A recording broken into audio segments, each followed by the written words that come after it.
Hi everyone, my name's Dan Handley. I'm a firmware architect in Arm. I'm also trying to provide technical oversight of Arm's contribution to all the CCA reference software components. I'm here to give an update of where we are with Open Arm CCA enablement. So, first of all, I'll just give a quick recap on CCA and where we are and the current status, but most of this talk is going to be talking about what's coming next in terms of features and how we see the landscape for CCA in general moving forward. So hopefully it slots nicely in with Leonardo and his team's presentation earlier. First two slides, I think, are kind of reusing what Leonardo's already said, just a bit of terminology to differentiate between RME and Arm CCA. RME is the Arm CPU and system architecture extensions to provide the Realm environment to allow these isolated, attestable, trustworthy execution environments. And then CCA is everything on top of that, the firmware architecture, the reference software, the services, in that same slide that Leonardo showed. So the main piece I'm going to be talking about is the reference software architecture and the reference firmware and the operating system and hypervisor enablement. The service enablement stuff, Leonardo's team already talked about, and we'll be doing stuff there eventually, more stuff there, but that's not the focus of this talk. So here are the open source reference components, and it's basically a subset of the architecture diagram that Leonardo previously showed. So on the A-class side, it starts with the TFA monitor component, which enables the forward architecture. We've got an EL2 component in the new Realm world, in a trusted firmware project, the TF-RMM, which is part of the CCA trusted computing base, and that manages the realms underneath it. And then there are extensions in the host stack, Linux and KVM, and that's controlled using this Armv9-A Realm Management interface. And then the interface from the realms themselves into the system is via this Realm services interface. And then we also need to provide, continued support for the secure world stack as well. And then underneath it, there's also what's so-called hardware enforced security is a recommended requirement in the Arm CCA security model, and Arm provides a reference implementation of that in our runtime security engine, which is part of Arm's reference platforms. So where are we with 1.0? So when I say CCA 1.0, I basically mean the software stack that implements the RMM spec version 1.0. And so the 1.0 stack features is all about the kind of minimum feature set required to enable the protection of the CPU state and memory contents within a realm. And so the final version of that spec was released in October last year, and there's been support in the firmware components upstream since January this year, and there were public Linux branches available at that time. The Linux side's moved on a little bit since then. There's a lot of rebasing has happened since then to intercept a lot of upstream activity, which has enabled more cross-architectural alignment. And so those patches, version 2 patch set has been on the list since April for KVM Linux and the unit test as well.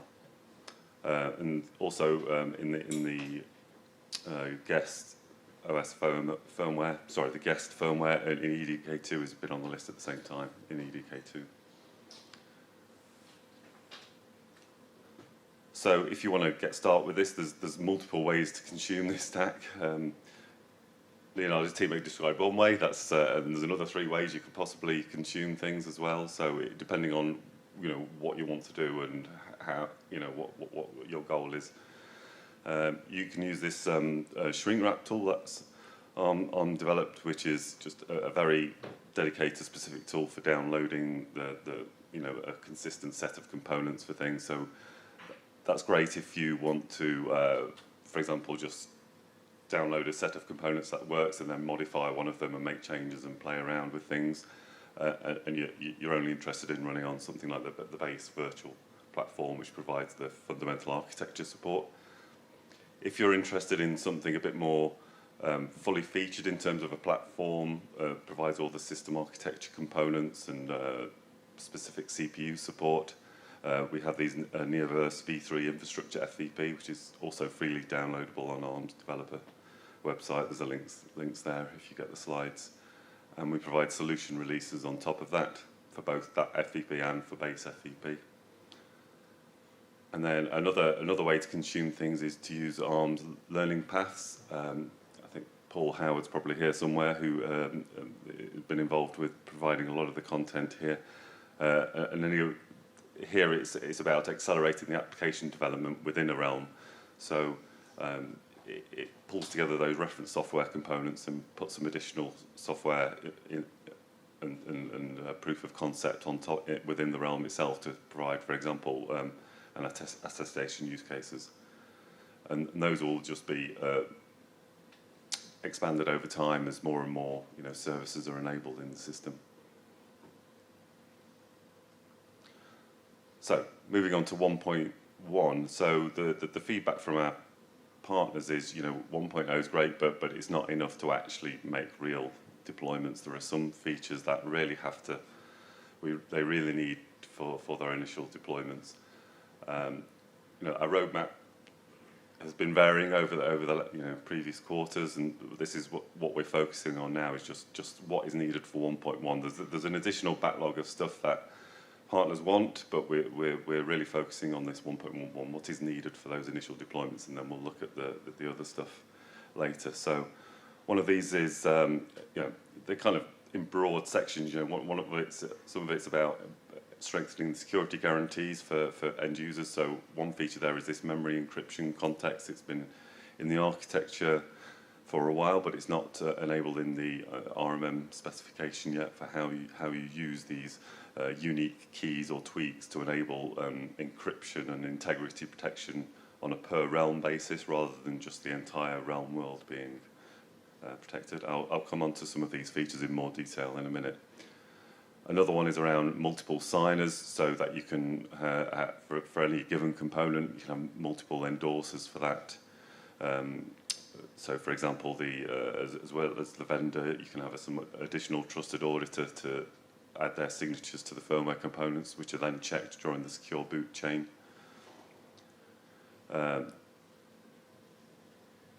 Another feature is that basically being able to migrate existing workloads from existing non-secure VMs to realms.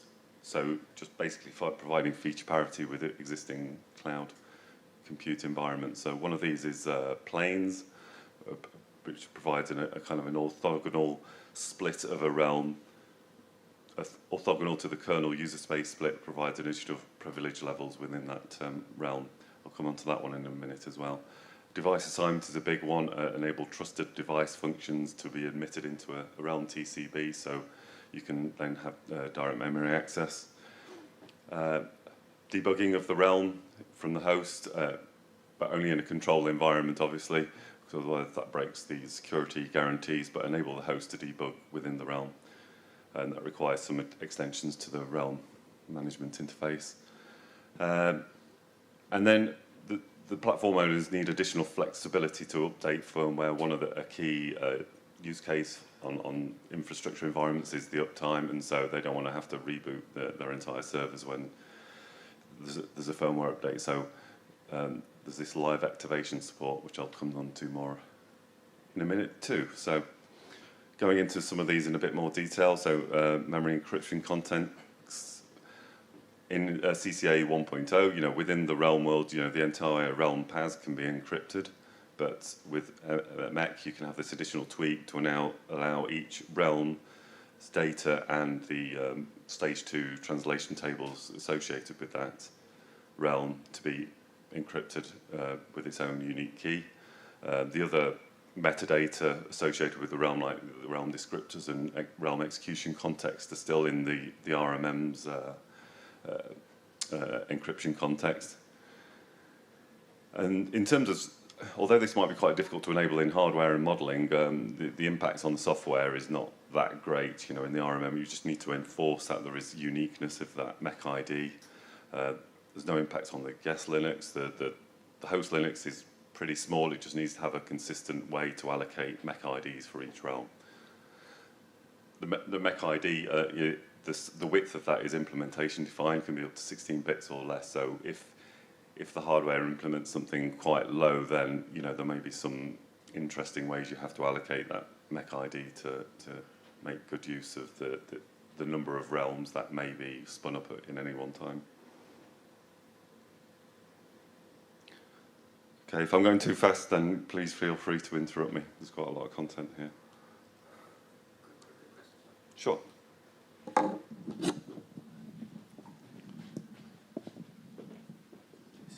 In this pipeline, right, who is going to be allocate the Mech ID? Say I spawn for any kind of trusted workload or environment. Mm-hmm. Who is going to be assigned allocate in the Mech ID? The host environment, Linux KVM will be Host, which meaning that non-secure word. Yes. Hypervisor, say for The example. non-secure hypervisor, yes. I see. So the Mech ID itself is not secret or anything. It's just a way to differentiate between the realms. I see. Okay. Yeah. Cool. Okay. Thanks.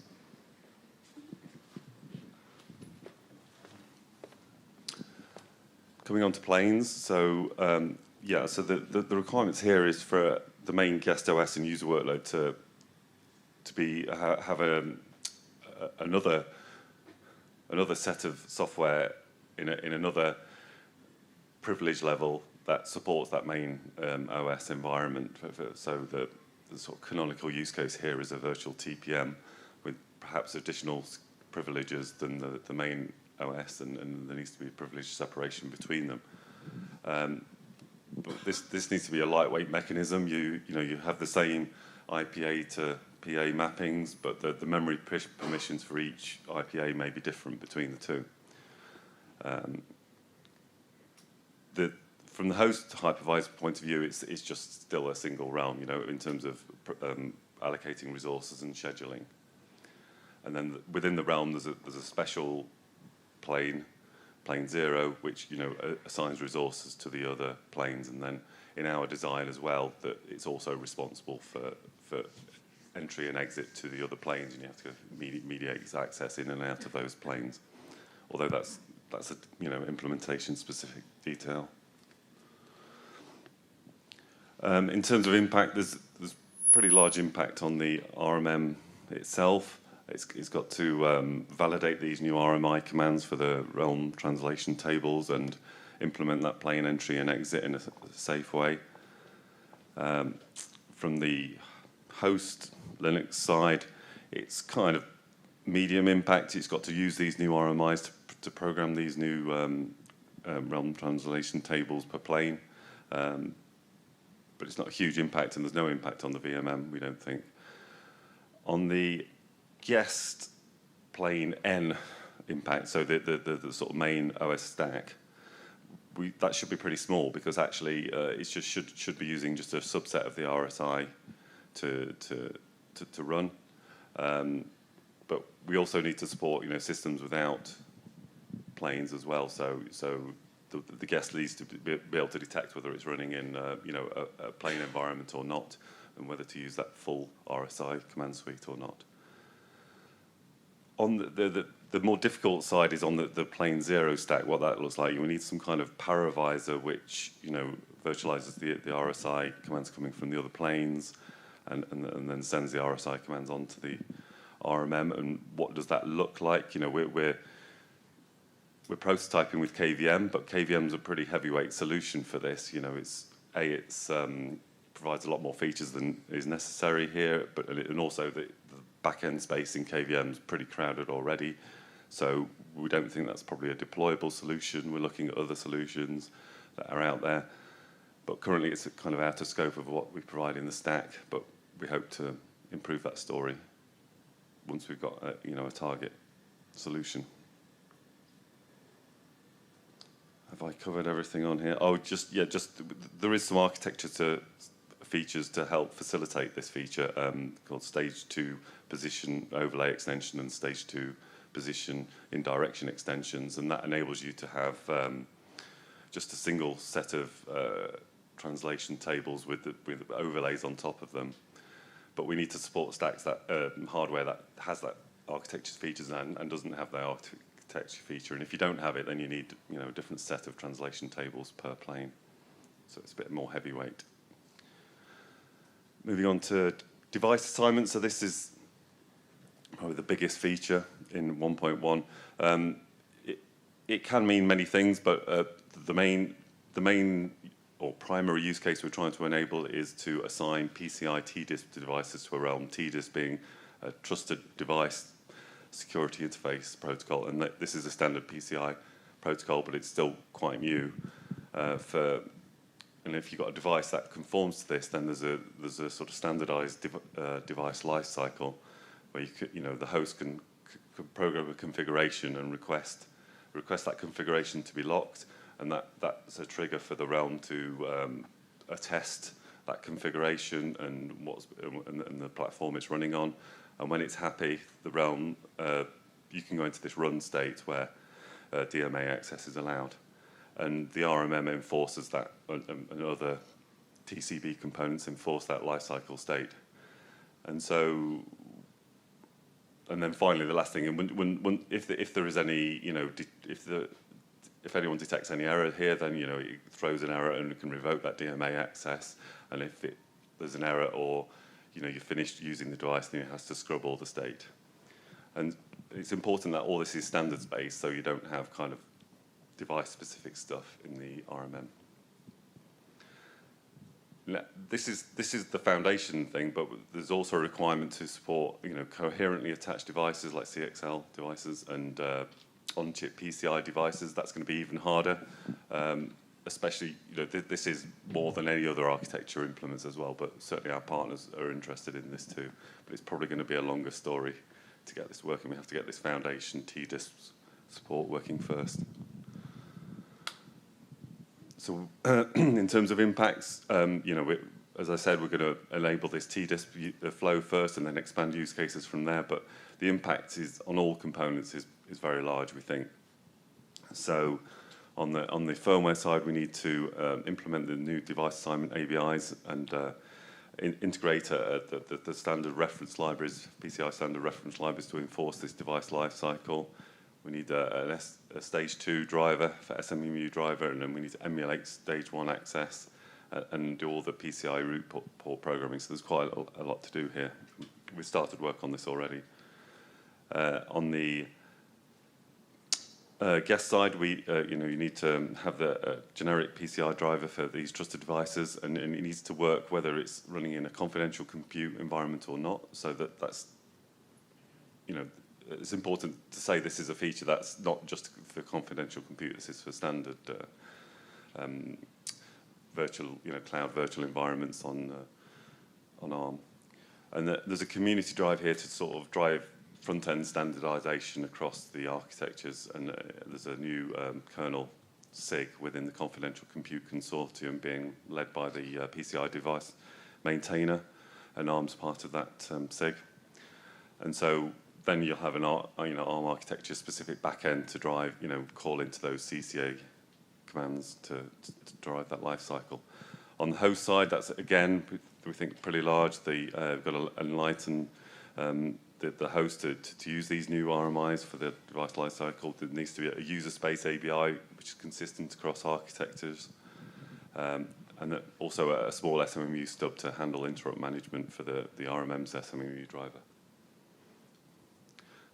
Okay, there's probably a lot of, I'll probably just pause there if there's any questions on device assignment. This is quite complicated. Hi, yeah. Has someone got a mic?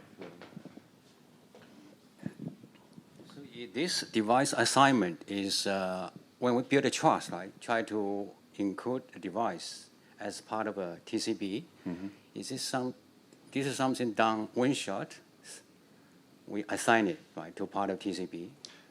I mean, it's likely to be done during the realm's own life cycle, but in theory, it could be done on and off Yeah, during the for life each, cycle. yeah, for each transaction, I do the device authentication. Then I'm going to be communicating with you. Then Yeah, I mean, but the host will be controlling this while the device is unlocked and will be setting the configuration. And it's only afterwards it's to set that configuration. It all asks to be, is this a trusted configuration? Am I doing something sensible? And then the realm itself is in charge of attesting and confirming that. oh, so it can be defined as, say, per transaction level, like device assignment. Per transaction, I think that might be pretty heavyweight. I think this life cycle might be a little bit expensive to be doing on a transaction. Just a session based, right? I do authentication. Who talk to me, right? Then I trust you be part of TCP, then perform, say, confidential kind of workload to, say, DPU or GPU. Right? Oh, right, just for like a one-shot use case. Yeah, or session based. Yeah, right? yeah. Because this is part of, say, zero trust concept, right? Right, yes. Yeah. Yes, I mean, it's to be seen how well that performs, but yeah, that should be possible. Okay. Yeah, thanks for sharing. Okay. Okay, live firmware activation. In previous talks, you may have heard us refer to this as live firmware update. And it's kind of the same thing, except the feedback from partners is that they already have solutions for updating the firmware backing store when you're trying to do this. It may be an out-of-band mechanism in the BMC, or you could have some in-band mechanism using Arm's firmware update specification. But the important thing is we don't have a way of actually activating the firmware once the backing store's been updated. So we're kind of focusing on this activation part of the process. And so the primary use case here is, after you've booted the device and created some realms, and you want to update, for example, the RMM, you have this two-phase process where you prime the new image, or you tell the firmware you want to prime the new image, and then some implementation-specific thing happens, whether it's an out-of-band mechanism or whatever, to put the new RMM into memory or into a store that the existing RMM can see, or the existing firmware can see. And then you go into this activate phase, and this is the phase where it has to run very quickly, because the host, you expect to not be running any use cases. It needs to sort of freeze itself and request itself, and then the activation hopefully happens very quickly, and you switch over and then unlock everything and let the host continue running. So that's one requirement. The other requirement is that support our KVM friends if they want to use RME in future in maybe not a cloud environment, is to be able to, after you've done initial boot, allow the hypervisor to own the installation of a new RMM image, for example. And so you can have a tight coupling between the host implementation and the RMM implementation. And obviously there's lots of security issues around the trust model if you go for that kind of deployment. So that's not what we're targeting initially, but that will enable new use cases on, for example, other environments like Android, if you want to make use of RME in future.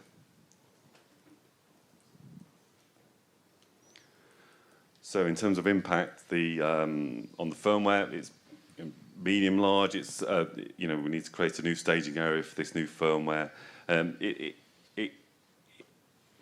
It's potentially a very large amount of work, but what we probably will do is just limit the number of use cases to support this. To support it generically, from any arbitrary firmware image to a new firmware image is quite hard, because you don't know if there's data compatibility between those versions. And it's especially complicated if you're talking about the BL3.1 image, which is the highest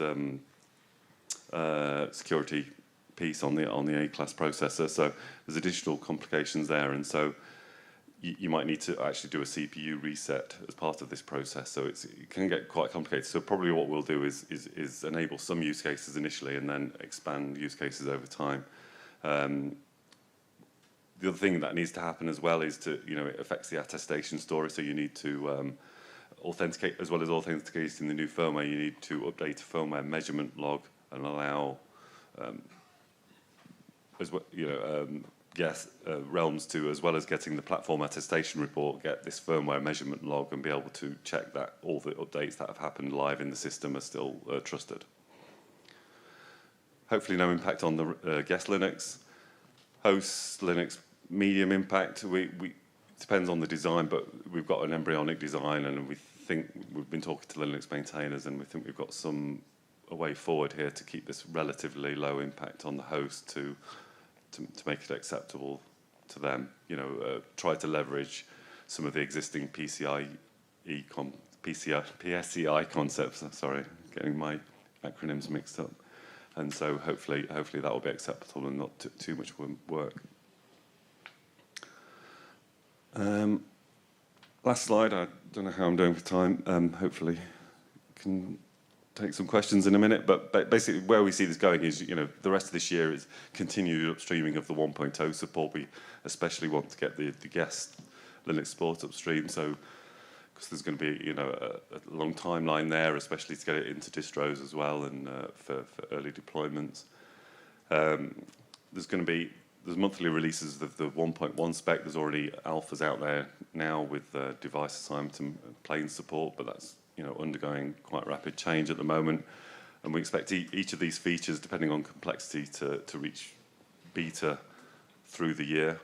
Hopefully, we can reach beta at the end of the year or the start of next year, to enable us to get the reference software off the ground as soon as possible.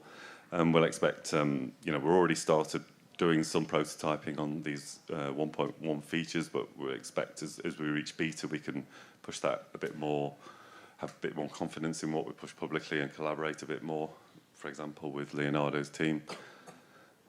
Next year, hopefully early next year, the 1.1 spec will be reach what we call EAC, early access release quality, and then we can start upstreaming things with a bit more confidence. Things will go into the trusted firmware projects a lot quicker than the kernel and KVM. That's just a fact of life. We have less dependencies and other parties to coordinate with, and then the 1.1 DA story will be an evolving story. We'll work on this foundation support, but we expect that to continue probably through 2025 and beyond. And then there'll be quarterly ARM solution releases of these 1.1 features through next year. And then, with any luck, fingers crossed, we'll start getting some deployments in 2026. So that's it. That's the end of my slides. Any questions?